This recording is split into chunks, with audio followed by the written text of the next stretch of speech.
एक गांव में एक बाग था।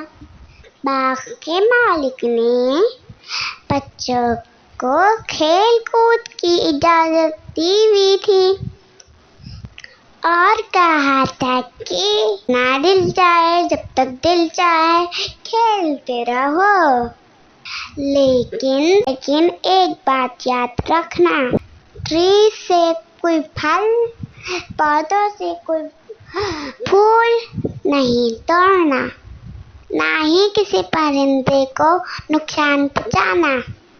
बच्चे सुबह से आते और खेलते रहते,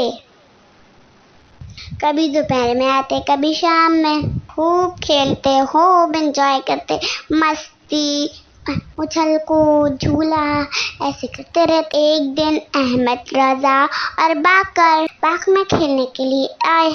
खेलते खेलते उन्हें भूख लग गई। आज वो घर से खाने के कुछ नहीं लाए थे। मैंने कहा कि मुझे बहुत तेज भूख लग रही है, घर चलो, अभी तो हमारा खेल कूद शुरू हुआ है। बाकर ने कहा, आओ चलो ट्री से फल तोड़ते हैं। रजा ने टहनी पे खच लटके हुए कहा।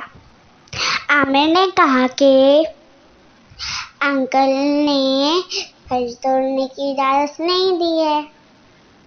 आमिर ने कहा कि अंकल कौन सा हमें देख रहे हैं। रजा ने कहा कि आओ आओ चुपके से 2-3 फल तोड़ लेते हैं और चुपके से खा लेते हैं, अंकल को पता भी नहीं चलेगा और हमारी भूख भी मिट जाएगी। बाकर ने कहा, अंकल ने देख रहे हैं तो क्या हुआ, अल्लाह तो देख रहा है, तुम फल नहीं तोड़ो। रजा ने कहा कि क्या अल्लाह भी हमें देखता है? तो बाकर ने कहा, हाँ अल्लाह भी हमें देखता है। अगर तुम बुरे काम करोगे तो अल्लाह तुमसे नाराज हो जाएगा और अच्छे काम करोगे तो अल्लाह तुमसे खुश होगा। तो रजा ने कहा, ये कहाँ लिखा हुआ है कि अल्लाह हमें देख रहा है? बाकर ने कहा कि ये कुरान में लिखा हुआ है।